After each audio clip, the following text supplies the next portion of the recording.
सलाम हिंदुस्तान दोस्तों, मैं मोइन शमसी हूँ। चैनल है माई हिंदी माई उर्दू। आज मैं आपको लेकर चल रहा हूँ स्टेट म्यूज़ियम लखनऊ। ये म्यूज़ियम वहाँ के ज़ू के अंदर है और इस म्यूज़ियम में मैंने एक नई चीज़ देखी, वो है मिस्र से लाई गई ममी। जी हाँ, वहाँ एक ममी रखी हुई है, आप जाएँ तो ज़रूर देखिएगा, ठीक है ना। अच्छा, अब मैं आपको बता रहा हूँ कुछ ऐसे शब्दों के बारे में, उर्दू के कुछ ऐसे अल्फाज के बारे में बता रहा हूँ जिनको आप या तो गलत लिखते हैं या गलत बोलते हैं। अब ये मत पूछिएगा कि मुझे कैसे मालूम कि आप गलत लिखते या बोलते हैं। अरे भाई, आम बोलचाल में मैं भी इनमें से कई शब्दों को गलत बोल देता हूँ, लेकिन जब मैं बताता हूँ, जब समझाता हूँ तो रिसर्च करता हूँ, उसके बाद आपके लिए कोई शब्द लेकर आता हूँ। तो बहुत सारे शब्द हैं आज मेरे पास, ध्यान से सुनिए, ध्यान से देखिए और साथ ही साथ ये म्यूज़ियम के नज़ारे भी देखते रहिए। तो आज का पहला शब्द है काररवाई।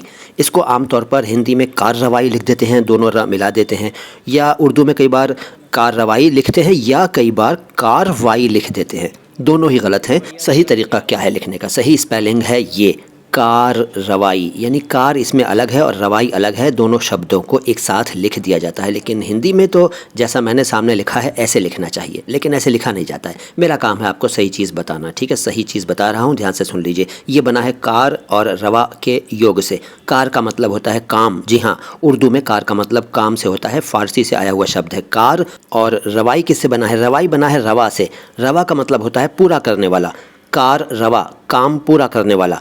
कार रवाई, काम पूरा करना, ये तो इसका शाब्दिक अर्थ है। जी हाँ, अब आप इसके लिए अपने दिमाग में इफ्स एंड बट्स मत लाइएगा, जो मैं बता रहा हूँ उसको ध्यान से सुन लीजिए, फिर चाहे तो क्रॉस चेक कर लीजिएगा। तो कार रवाई, ठीक है। इसके बाद एक शब्द उर्दू में चलता है खुर्दोनोश। खुर्दोनोश गलत है, जी हाँ, लोग लिखते हैं इस तरह से, खे वाव रे दाल वाव नून वाव शीन।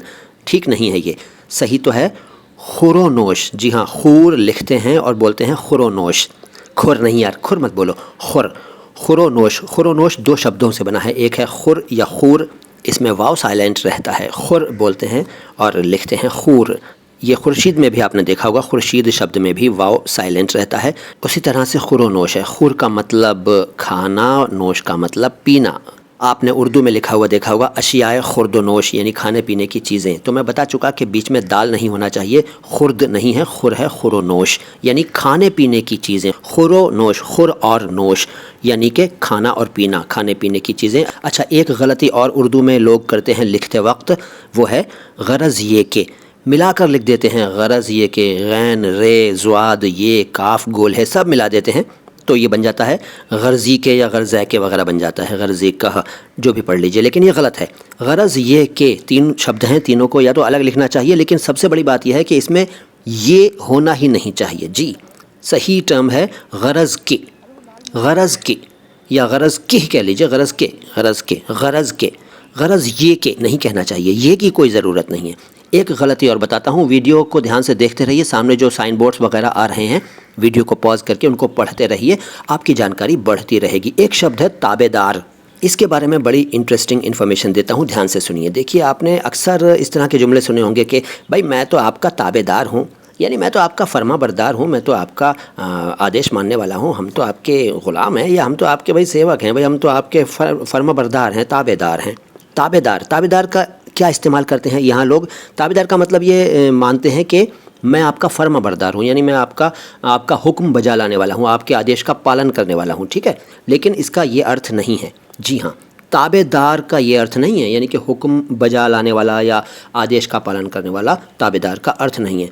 क्यों नहीं है? क्योंकि ताबे है कंप्लीट शब्द, ताबे यानी मैं आपका ताबे हूँ, यहाँ ठीक है, मैं आपका ताबे हूँ, यानी मैं आपका आदेश, आपके आदेश का पालन करने वाला हूँ, मैं आपका हुक्म मानने वाला हूँ। भाई हम तो आपका आदेश मानते हैं, हम तो आपके ताबे हैं। सिर्फ ताबे लिखना और बोलना चाहिए, दार नहीं। क्यों नहीं?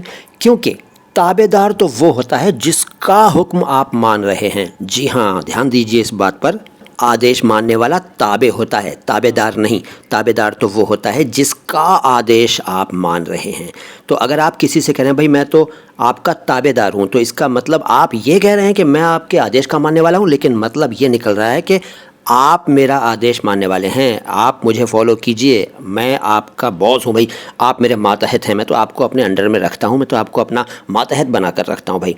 मैं ताबेदार हूँ, यानी कि मैं फॉलो नहीं कर रहा हूँ, आप फॉलो करेंगे मुझे, मेरे हुक्म का पालन करेंगे। बात आप समझ गए होंगे, मैं ज़्यादा बोलता हूँ लेकिन बात समझाने के लिए बोलता हूँ। तो ताबे का मतलब आदेश मानने वाला, और ताबेदार का मतलब वो जिसका आदेश माना जाए। ठीक है, तो चल कुछ भी रहा है, लेकिन मैं आपको जो बात बताता हूँ उस पर ध्यान दिया कीजिए। आज की मुलाकात यहीं तक, मेरे पास बहुत सारे शब्द हैं, अगली मुलाकातों में और भी शब्द लेकर आऊँगा। सलाम हिंदुस्तान।